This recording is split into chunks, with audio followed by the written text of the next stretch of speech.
Hi, and welcome back to Just Breathe, Kelsey. My name is Kelsey, and this is my little baby channel. I wanted to get on here because I wrote a book. Yay! Actually, my 22-year-old self wrote a short story, and my soon 30-year-old self will be publishing that story. Yeah, I am. Um, I don't know. I feel like right now it's still in the process of being copyrighted. So I'm just waiting to get approved of that and get the paperwork or whatever happens with copywriting. I'll be publishing it through Amazon, so it'll be an ebook, and who knows, maybe it will become a paperback. I designed the book cover myself. I named it, I wrote it, I edited, I proofread it, I did everything. Uh so I am going to be an author. I don't know if I will continue to do um books or continue the series as a book, but I want to say that I was driving home, or I was driving. For some reason, I just remember driving, and my Holy Spirit, I say my Holy Spirit, a thought just came up and was like, publish Her. That's the name of my book. It's called Her. H.E.R. And I was like, yeah, why not? Yeah. Heck yeah. Heck yeah. um, I always said that I feel as though my book is, or at least that story, the way I wrote it and the way that I feel about it, out of all the other things that I've written, I feel like that is a story that I'm like, you know what? Okay, if I had to publish anything that I've written as is, it would be Her. And, when that thought came up, I'm like, why not? And that's why I say it's my Holy Spirit, because I have it posted on my wall in my office. Um, because again, to me, I feel like that is one of my best writings. And like I said, publishing it and uh, you know, putting it out there as is, that's one of the stories I feel like deserves it. And I'm excited. I mean, I don't, it's weird because I really don't feel excited. I'm just like, I feel as though I just never would have thought it would have happened. Not so much indifferent, but just like, wow, the impossible is happening. Because when I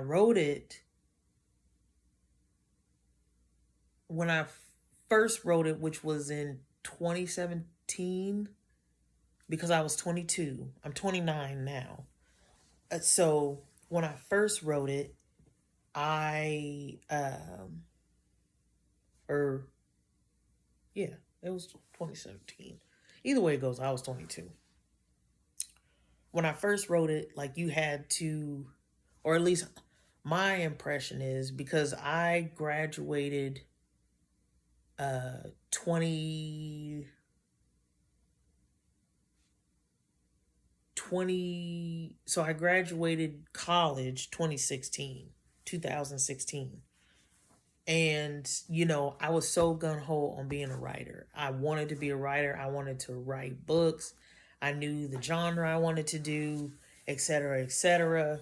And the only way that I was told through my teacher, because he was a published author of like poetry and short stories and things like that, he told us like the only way to get published is you would have to go through a publishing company, and you send in a manuscript, you need an agent, blase, blase, blase.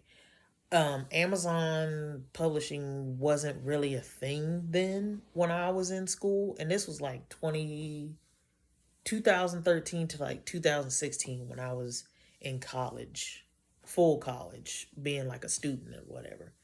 When I had aspirations of being a book writer or a book editor, proofreader, etc., etc.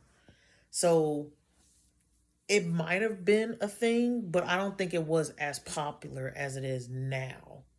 And I don't really think Audible was like really popping as at that time. I can't remember, or I'm not fully aware if I remember or not. But anyway, so fast forward to now, where there are people that are using, you know, Amazon publishing and just put up their manuscripts and let Amazon do the rest. And for me, I'll get to like the story of her and how I came about it and the process of me thinking about it and things like that. But I'm kind of explaining um, why now, and also a little backstory of just my Holy Spirit giving me that idea of doing it. So, when I was in school, of course, we had to, in my English classes, we had to come up with different short stories, something that was quick for us to read. We review it, we discussed it, whatever, whatever. But I remember, I remember I had written a story, a quick short story, and it was a story that I copied from a story, a Kimani True book. So let me talk about that a little bit and then it'll make sense. So, Kimani True, I assume, was a publishing company that had like a lot of black authors that wrote young adult and teen books. And I loved every single series. I still have a lot of their books to this day. The only one I don't have is the Indigo Summers. I liked Indigo Summers, but she wasn't my favorite. I liked Keisha's storyline. I liked, dang, I can't remember his name, but it's second semester and first semester, and etc. etc. The Worth the Wait, the BFF series, Fast Forward series. It's a whole lot of them. I think you can still buy their books, but they're not coming out with like any more um, books from that series that I know of. And this was when I found these books. It was like 2008, 2009, 2007, somewhere around. Well, I'll say 2008, 2008, 2009, 2010. And I was an avid reader. Like I loved the series. But anyway, going back to one of the series, first and second semester, it's about a boy. He grew up in the projects and he decides to go to college. And he's not the best of students, but he gets in. And it goes through his journey of being a young man in a new I'll say he lived in Chicago.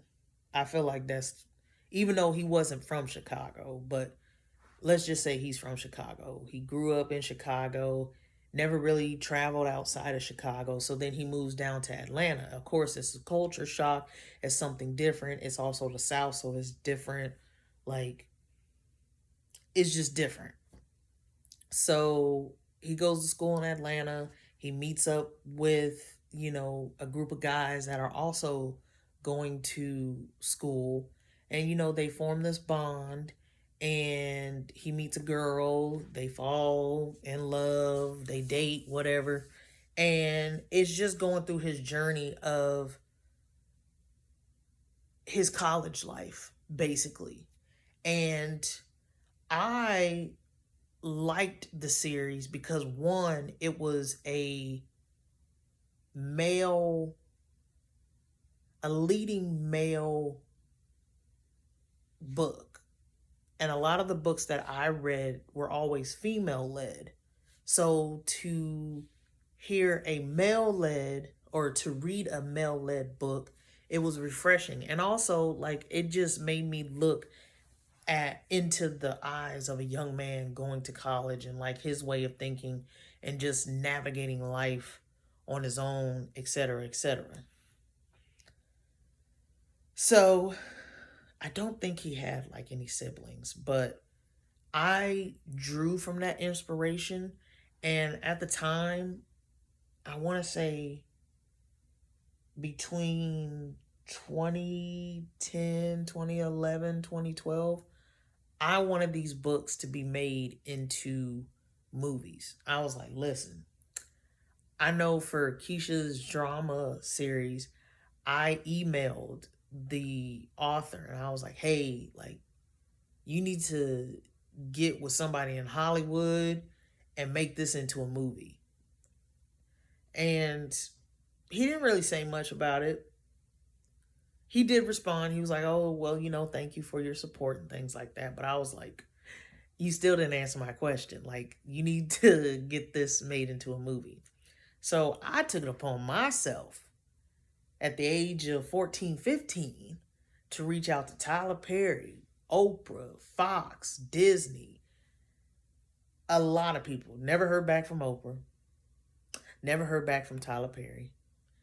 I heard back from Fox and I also heard back from Disney.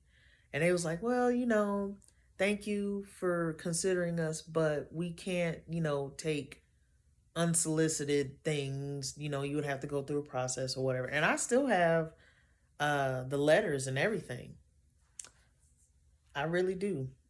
So I was like, well, you know what? You bump them. They don't want to make it. I'll make it. I'll make the script and everything. And I'm gonna be able to pick out who's in it, who ain't in it, what characters and all this stuff. So I wrote a script for first and next semester, but I changed the name to College Life. And there was some things that I did keep from the books that I did put into the movie, but I added different characters and kind of made I'm trying to think. What happened is the only reason why I can't remember is because the jump drive that I had it on broke. So I lost the scripts that I wrote. I lost other scripts that I wrote, and I'm just like, oh man. Like, and it couldn't be salvaged. And also at that time, like Google Drive wasn't a thing. The cloud wasn't invented. So like I just don't have that information. But when that happened, I said, why don't I just make my own version of it? Like, change the names of the characters, have the same mannerisms, but do it differently. Like pull from the book as examples, but also put my spin on it to make it mine. Even though, yeah, I am copying what he did, but the story is going to be different and it's not going to be the exact same. So that's what I did. And I loved my version. I don't know if I liked it better, but I loved my version because again, I'm putting my spin on it and I'm making the story and I'm doing the outcome of each character and changing it and keeping some people in, taking some people out, and just making it my own. So I say all that to say, because that ties back to me being in college. So one of the short stories that I had to write for my assignment was pulled from that main story that I was doing a script on. I decided to take one of the characters and give him a backstory. And I don't want to say the name because I don't know. I feel like I would do like a movie, not so much like the actual book of it. But anyway, so one of the characters, I'm gonna give a random name. His name is his name is Quez. And Quez, he has a younger sister named, I'm trying to come up with names that aren't like the names. Okay. So it's about a boy named Quez. He has a little sister named Kaya, and they live with their grandmother. His parents aren't in their lives. They kind of abandoned him. I don't really know if I gave like a reason as of why his Quez's mom, well, Quez and Kaya's mom and dad isn't in the picture, but all Quez knows is his grandma. Like he loves his grandma, he takes care of his grandma. His grandma gives him wisdom. She guides him, she protects him, uh, and his grandma is his whole world. His grandma also tells him, now you got to take care of your sister, and you know he takes that to heart. Like, no, I really do. Like, I have to take care of my family. Like, I gotta stay to help my grandma. I gotta help my sister out. She's young, etc., etc. And he his grandma is slowly getting sick. So he really steps up and he really takes into account of being the protector, being the provider, because it's just him, his grandma, and his sister, and nobody else. No uncles, no aunts, not a grandfather. Grandfather's probably passed, whatever. And one day he's hanging out with his friend, whatever, whatever, and his grandma's watching him, play from the porch, and a car drives by, skirts, turns around, and shoots fire. And, you know, he knows when that happens, duck, cover for safety. So after it kind of dies down a little bit, he hears his sister scream, and he goes and he finds that his grandma has, been hit, and now it's going to be him and his sister living their lives. And she always told him to go to school. Make sure you go to school. Get out of the neighborhood. Like, I want you to do better. I want you and your sister to be something. I want you guys to get an education. I want you guys to stick together. That's something that she always instilled in King.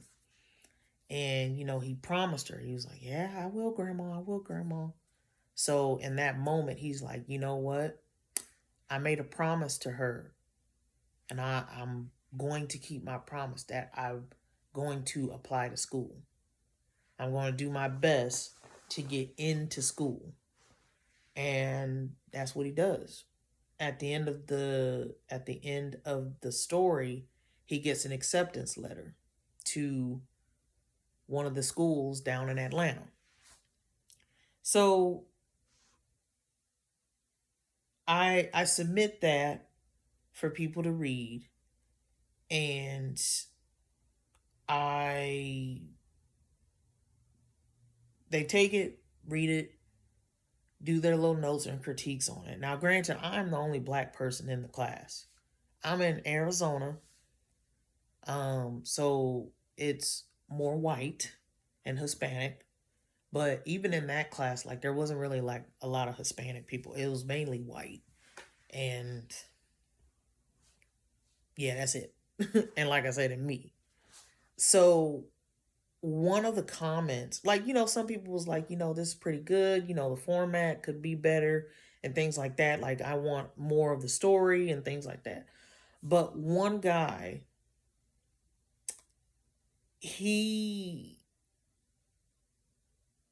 he read it and he gave his opinion. One of his topics, or one of his opinion, was this story has already been told.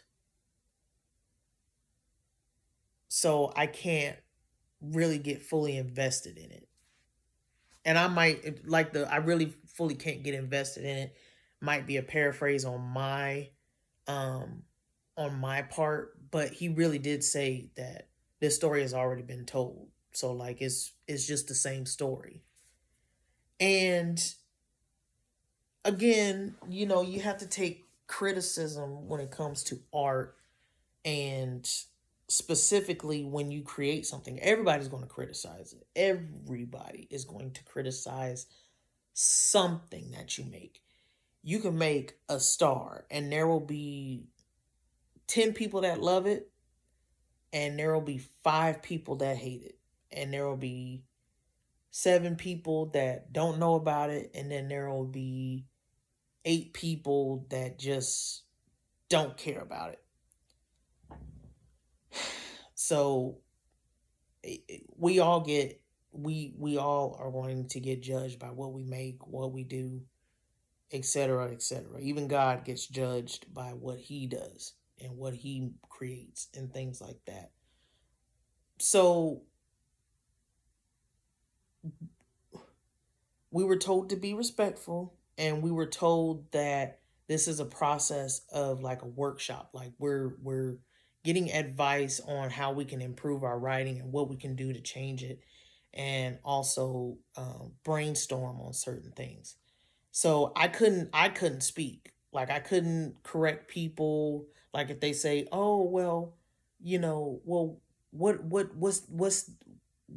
the point being made here?" Like I couldn't say anything. I had to let them speak and talk and things like that. So when that dude said that, I felt a certain way. I said, that may be true, but it's going to get told different. Like, yeah, it might be the same story, but it's still different. Like, you can sit up there and say, "Oh no, I don't want to be vulgar," but whatever. Like, there's people that get abused, and they can tell you the same story, but it's always going to be something different. But you still listen to it. You're still intrigued by what happened, the plot, um, the outcome, the results, what happened, the incident, whatever, whatever. And it's still the same story. There's 100 people. Well, actually, there's more. But like, there's 100 people. You can get 100 people to talk about their abuse story. It's the same story, but it's still different because of who's telling it. And that really discouraged me from writing. And I said, I don't know if I want to be a writer anymore. Like really, it really discouraged me. And also, you know, I was young. I was like, at that time I think I was like 18, 19. Like I started writing when I was 14. Like I was writing stories when I was 14. And this was before I was even in college. Like this is just me reading, and I would just write, write, write, write. That's all I would do was write, because I loved telling stories. I loved listening to people tell stories. I loved making characters. I loved setting up scenes. Like I just loved making little worlds and controlling and like, you know, having characters go through different things. One, because I was a loner, you know, and that's why I gravitated towards books, because I didn't have a lot of friends growing up. I moved. So, and also I was shy. I was introverted. So I didn't really talk to people. So writing was my outlet. Reading was my outlet of creating stories and things like that. And that guy, when he said that, like, yeah, it might have put a battery in my back now, but then I was like, you know what? I'm not good. Like, I swear to you, I swear to you, there was people in that class that was writing stuff and it did not make sense to me. And they would be like, "Oh, I really enjoyed it. Like it was so good. You had great imagery." And I'm like, "And then y'all want to talk about my writing?" Mm. Anyway, but it really shot my confidence in my writing. So when the class was over and I would continue the workshop, I just started getting less and less interested in writing. I just stopped writing completely. Even after I got out of college, like I was just like, man, I don't even think I want to be a writer anymore. And I told my mom that. I was like, you know, I've done these workshops and I'm not into it anymore. And I can't really say if it was all him, but I would say that he was the pinnacle of my writing downfall. So fast forward to like 2017, 2018. I would say probably more so,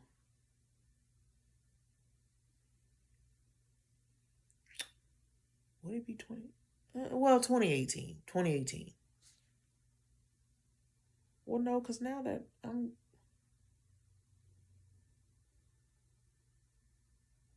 yeah, 2017.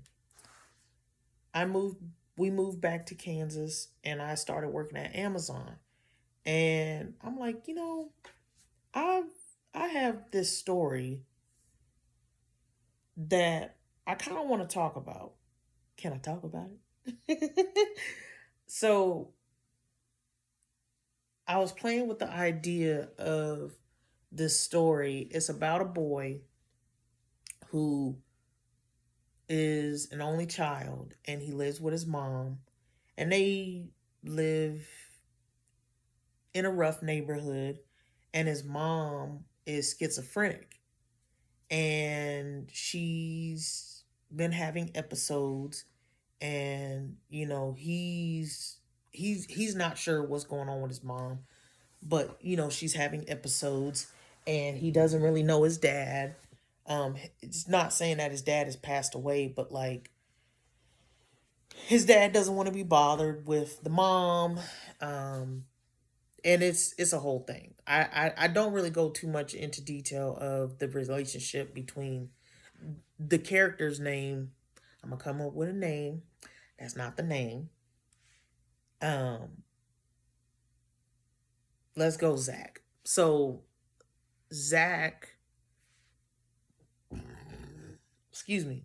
I don't really go into detail of Zach's parents and like that whole dynamic.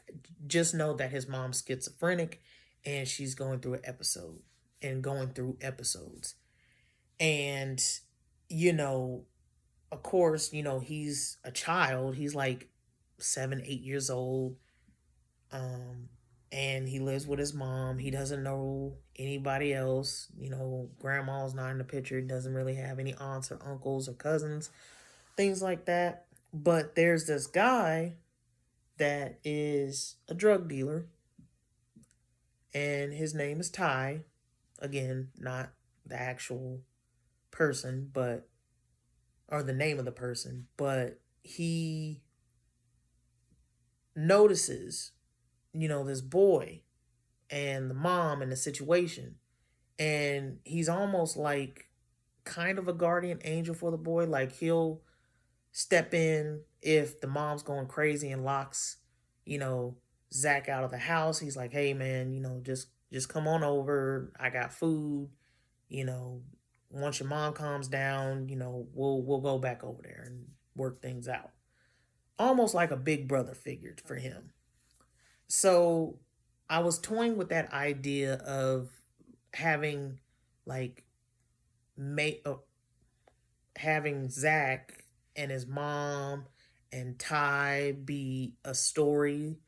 And also with Ty, he runs with a crew. And in his crew is his longtime best friend, Emmanuel. And then, of course, there's other people in the crew, et cetera, et cetera. And basically, Ty and Emmanuel are basically big brothers to Zach. And they decide to take him in and raise him up to, well, they raise him up to be, they take him in as their guardian. And in the process, of course, Zach doesn't really know like what kind of things that Ty is into. Like he just knows that his mom always tells him, don't hang around him. Don't hang around him. But as a kid, he's like, well, I mean, he's always nice to me. He helps me out, etc., etc. So,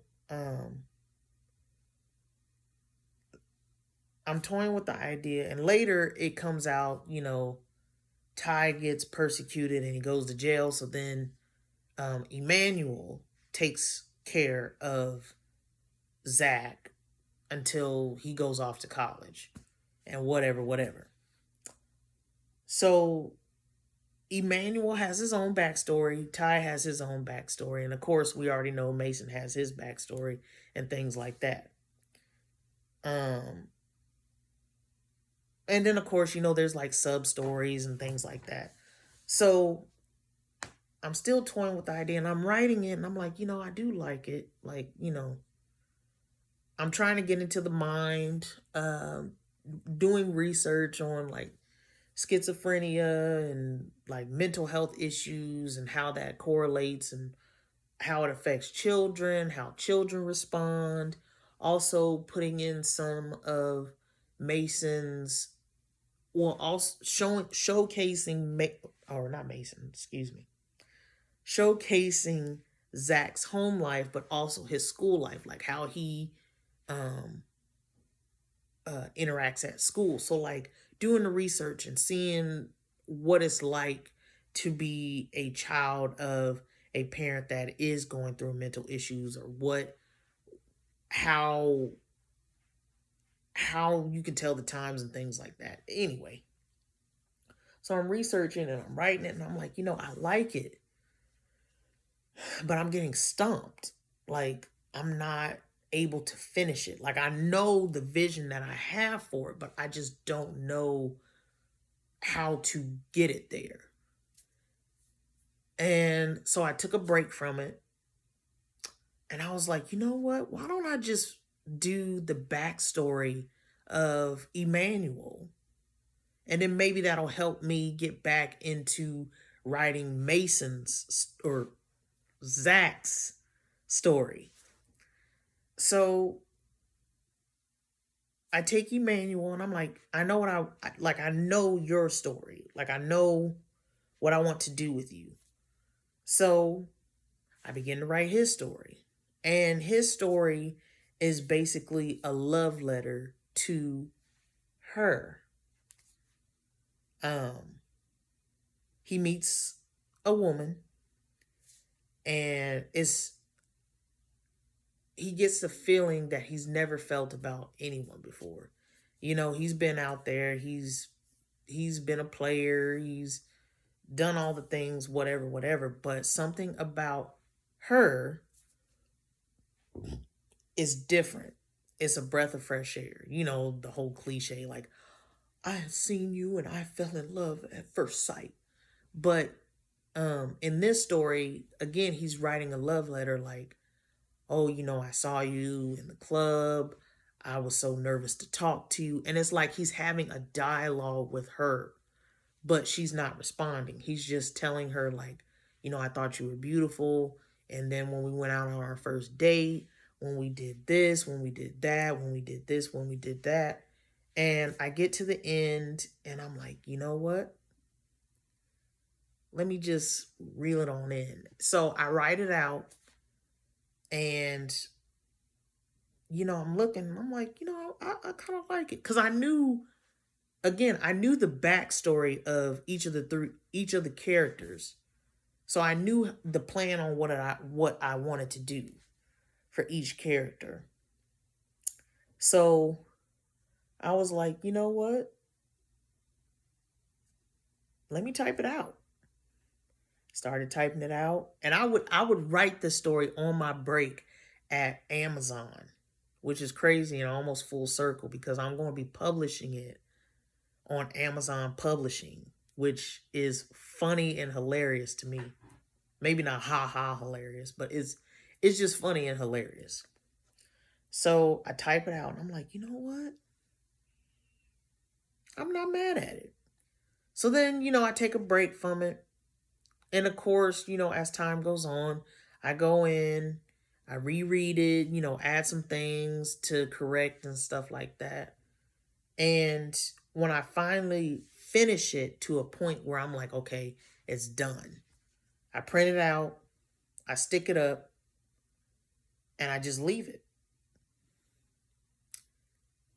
Because again, I feel like the way I wrote it as is, it's a quality that I would put out. So fast forward to, I'll say maybe a year or two ago, I had my friend read it. And I can't remember if she like gave her critiques or criticism on it, but I told her, I said, if I had to publish a book, this would be the book I would publish, or this would be the story I would publish. And she read it. We talked about it at the time or whatever, and I put it back in my office. Didn't think anything of it, just stuck it back up there. And I went to a event in Kansas City, and it was a tech event because I was trying to figure out what I wanted to do. What was I at? Yeah, I was in Kansas City, and I think I was just starting out being a manager at my job now, or I was still in like the A&D department. I can't fully remember if I had just started in my position, but I was like, yo, like I need to find something else that's going to pay me some money. So I was like, well, everybody says, black people should go into tech. You can get a lot in tech. You can make pretty good money, pretty decent money in tech. So I was like, okay, let me see if tech is something that's of my interest. It ain't. It's not. No. I don't mind working with computers, but when it comes to programming and putting in data and just all the mechanics and stuff of computers, I'm good. I understand that the world is going to be slowly going into the technology field, And shoot, we probably gonna be using Bitcoin and Metacoin and uh, crypto and all this stuff. But I pass. I completely pass. I don't want to learn it. It's too It's, to me, it feels complicated to one, understand it in the terms that they use. And I even feel like if they were to baby it down or talk to me like a 5-year old, I probably still wouldn't get it. Don't even ask me uh how to do the programming. Sometimes I just went to the event just to have the food. Like once the food got there, I didn't care nothing about programming.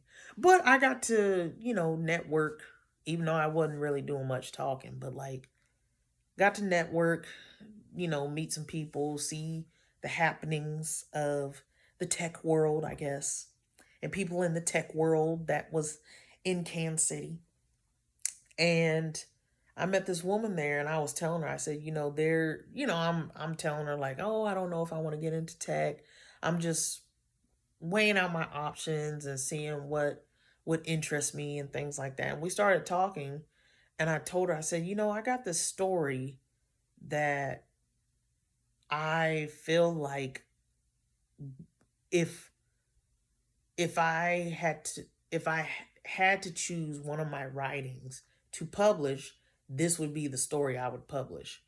And she said, "Oh, I really think you should do that then. Like, why don't you? If you feel that strongly about it, go ahead and do it." And again, at that time, like, yeah, Kindle publishing was out, or people were talking about it, but I was like, like, I don't know, because I still felt like I needed to go to a publishing house and have them do it. So I was still like unsure about Kindle publishing. And even then, like, I didn't really know a lot of information on how to do it and what to do and things like that.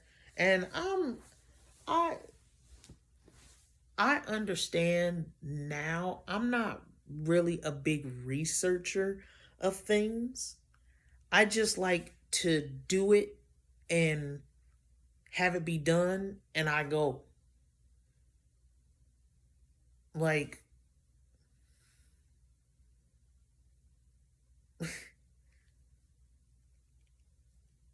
I feel like I'm explaining it correctly, but what I mean is, like, I just want to do, like, I want to do my work and go home. I don't want to do research, or like the research that I would need to do. I don't feel like it would be extensive, because if it's not on the first page of Google, I don't care much about it. Even like when it comes to like applying for jobs, like, I don't mind going through, the pages to see, but if I don't see it within if the first 5 pages, I'm just like,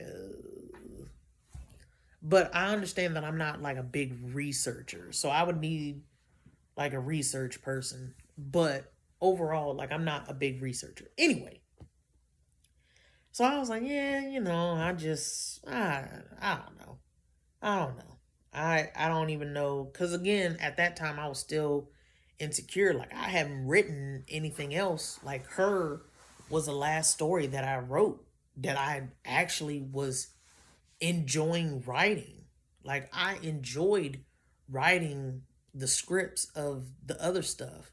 But then, the the jump drive crashed or broke. And then I started writing my other stuff, and I was like, like, her is the last writing that I like actually truly enjoyed, and I didn't do it for an assignment. I did it for me, and I was having fun writing it.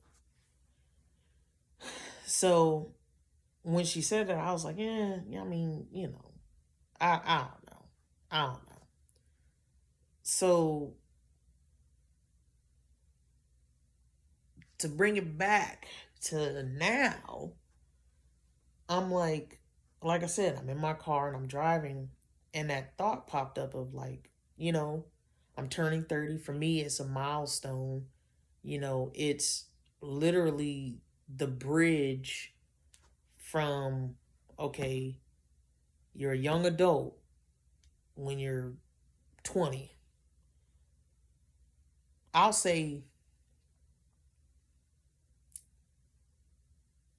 yeah, I would say 29 still a young adult. To me, anyway. But like when you hit 30, I feel like that's when you're an adult. Like this is when, you should be focusing on like your future goals, like kids, marriage, house, investing or being serious about investing. Like, your 20s, you invest here and there. You might get some losses, but you're able to pick back up. Whereas in your 30s, it's like, yeah, can't take no losses. Should have been learning about investing when you was 20. So you should be well equipped now. So I feel like in your 30s, you should be well equipped. Not necessarily fully equipped, but well equipped to now make better, smarter, wiser decisions. And this is where adulting comes into play. Because, when you're 20 years old, yeah, you're still kind of childish and still kind of getting your feet wet and you still got water behind the ears. But, once you hit 30, it's like, okay, playtime's over. Like, before you know it, you'll be 60 talking about what happened. But, so that's the mindset that I have going into 30 is that I want to do more than I say. So like if I'm saying, "Oh, I would like to go to the gym, I would like to be healthier." Okay, so do it. And I have been slacking, but I've been pretty consistent with walking. And I just need to figure out like a better plan to where I'm still getting it done, but I'm also taking care of my other health. Cause like side note, right now, I like walking in the morning, early in the morning when it's nice out, not when it's hot, but when it's nice. Uh and I also like walking during the sunset because it's cool, there's a nice breeze, and it's beautiful. Like early in the morning, you get to see the sunrise and the colors and everything.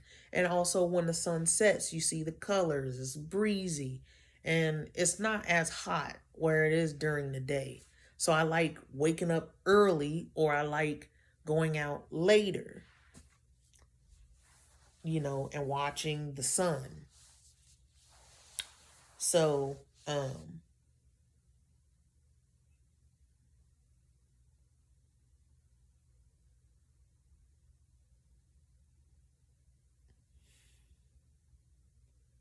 so I was like, when that thought popped up in my head of publishing her, I said, oh, you know what? Okay, I trust God, you know?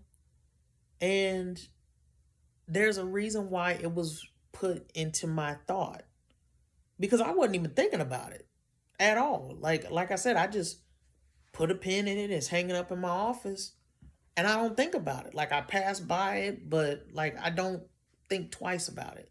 But when that thought popped up, I was like, you know what? Yeah, I want to do something big for my 30th, and I don't really do parties. Um, I don't necessarily have a plan for my birthday in general. You know what I mean? So the only other thing I have planned is to do a photo shoot. Um, and also like create like a photo book. So that's literally the only thing I had planned. So getting this book published is like the next is the next thing, and it's a birthday gift to myself. And I'm excited about it. Like, I said, you know what? Let me see what I can do. Let me cook. So I reread it.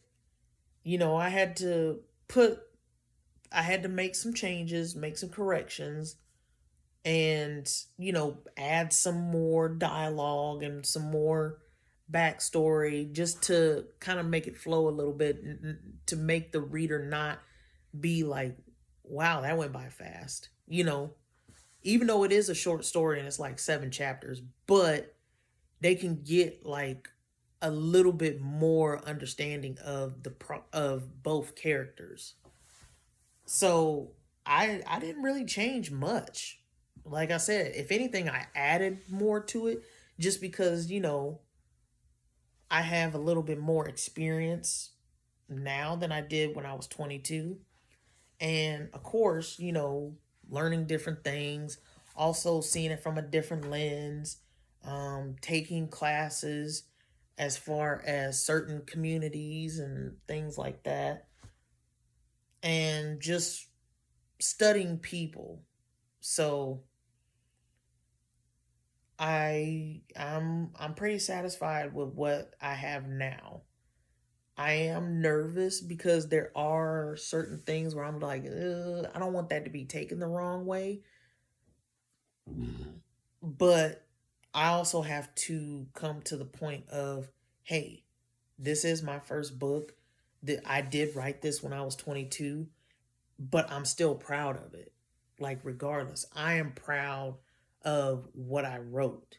And I'm not wanting to demean or, you know, be offensive or downplay anyone in this story. I'm just telling a story from the perspective of the characters, you know, and they happen to be of different worlds. And yeah, maybe I'm fabricating the worlds, but also you have to understand that it's stories. Everybody has a different truth. Like, yeah, like one story I wrote, it was kind of about me, but kind of not. Like, this girl, she goes to Florida and she meets a YouTuber that she watches, and he falls in love with her, and they hang out, and then he switches on her. And that might be fabricated on how and when and where, because sometimes you might not meet your favorite YouTuber. And most YouTubers don't fall in love with their followers. So maybe that is a fabricated story, but it can happen. It might be a 1 in a billion chance, but it can happen. And that's what her is kind of about, is where it's a 1 in a million chance that this would ever happen in public. But it happens probably more than they would like to say, or regardless of whether it happens or whether it doesn't happen.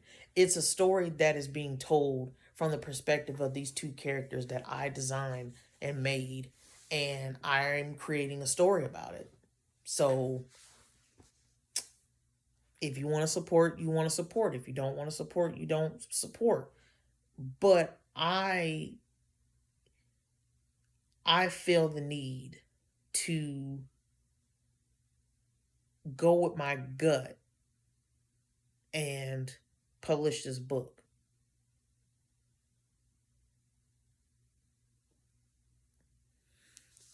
And whatever happens, happens. I trust God. If I make a lot of money on it, or when I do make a lot of money on it, I I did it afraid, and I was obedient.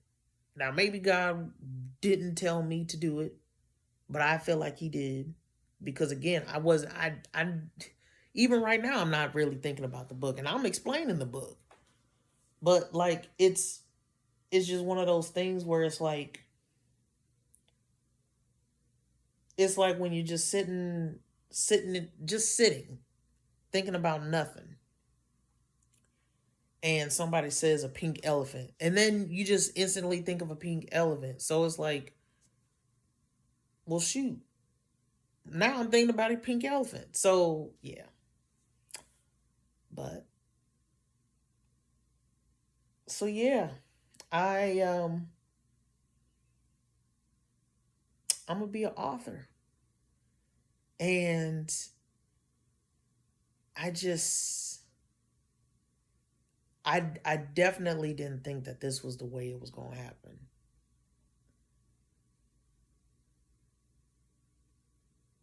I definitely didn't think this was the way it was gonna happen. Oh, um, going back to like my teacher saying that I would have to go through a publishing house and get an agent and stuff like that.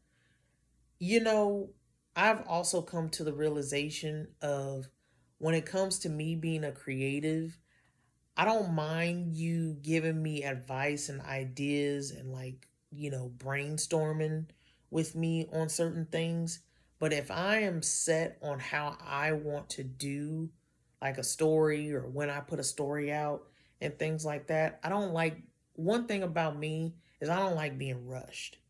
And, you know, and I don't know because I haven't done like a publishing house or anything, but I feel like with publishing houses, of course, they want certain quality, they want a certain story to be pushed to to cater to their readers. And sometimes they will say, "Hey, if you're in a contract, you got the one book, and then after a certain time, they might want you to produce another book." Me personally, when it comes to my creativity, I'm not like that. Like even with this thing, like I hop on when I feel the inspiration to do it. And maybe that is a bad thing because I'm supposed to be consistent with it.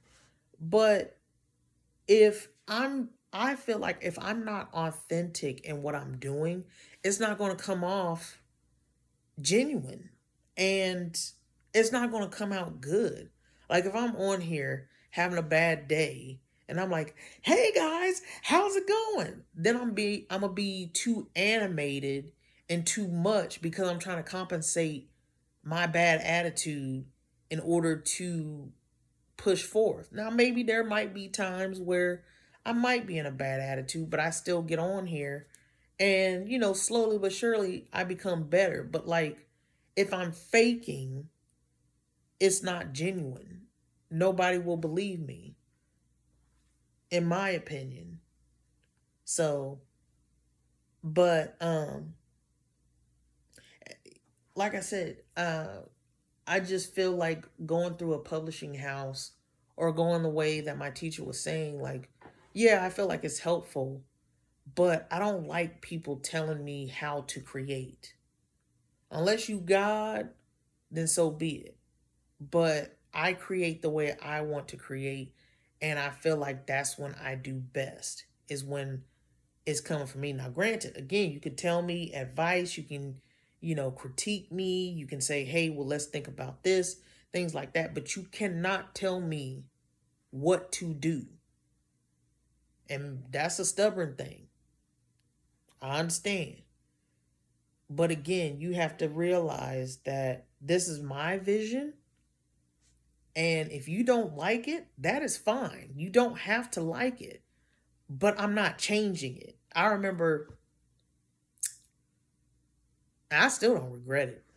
Um, but I remember one time I had to do like a yearly review of my performance with my job. And we had to put down like notes and things like that of like, oh, well, how did you help the fiscal year? Or what did you do different? Or what do you do on your job? Or what makes you stand out uh, besides the other managers, whatever. And I was working in the smalls department, and the topic of productivity came up. And you know, there's a lot of pretty decent talent in smalls, and there's a lot of not so talented people in Smalls. So the question was, how can we, as a company or as the building, improve the productivity, or what can you do to contribute to the productivity?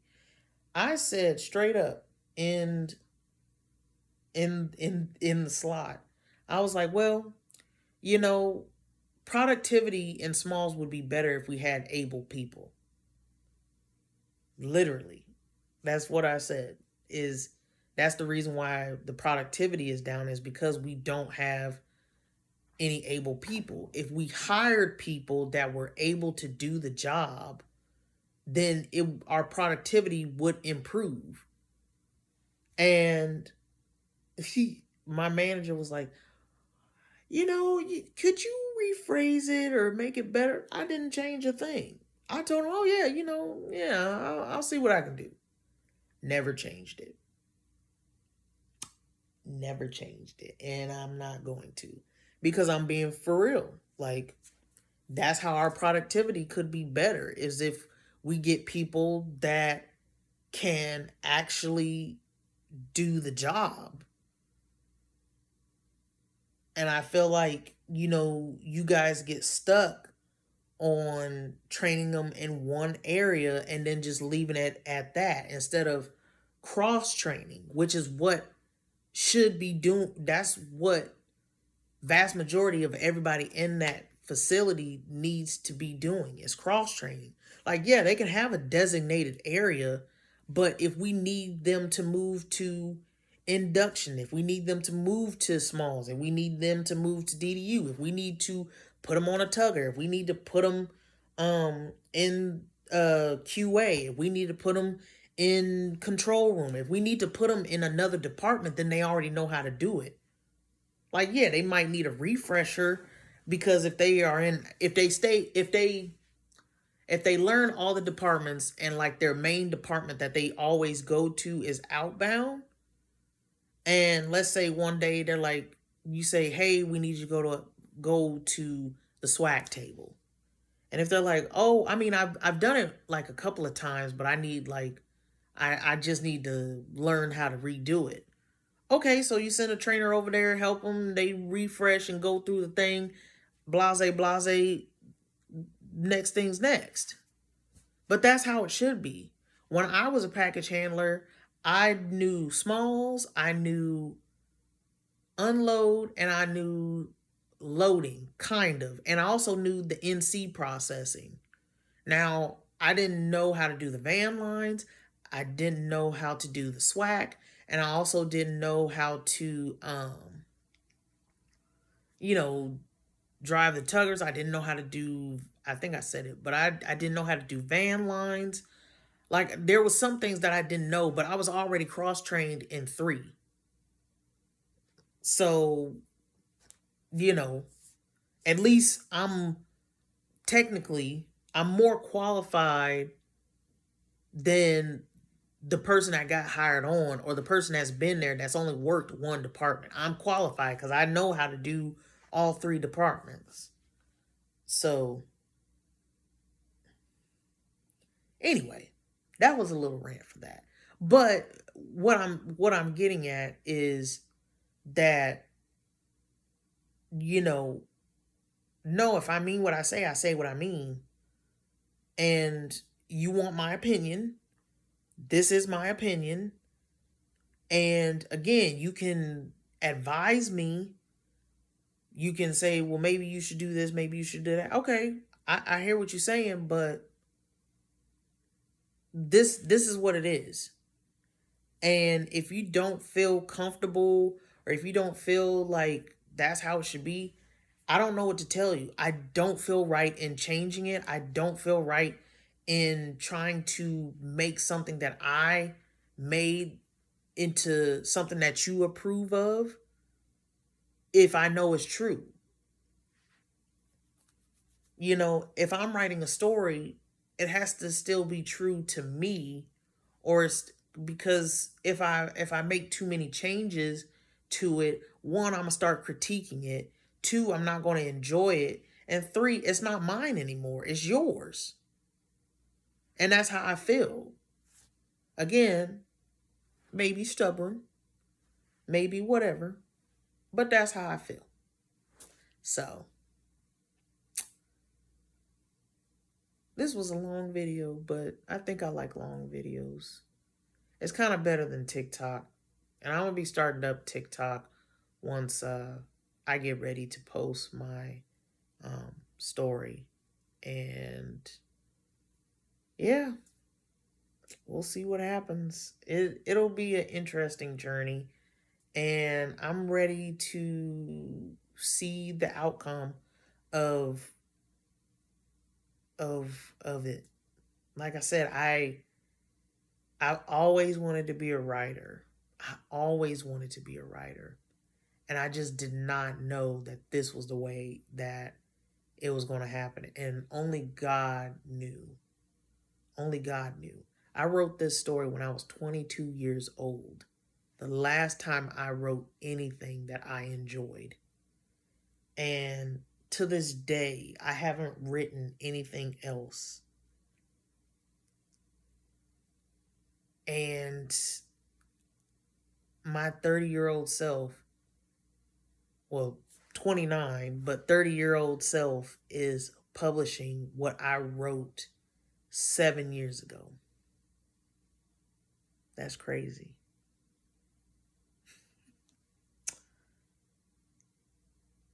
Only God. Only God. Till next time.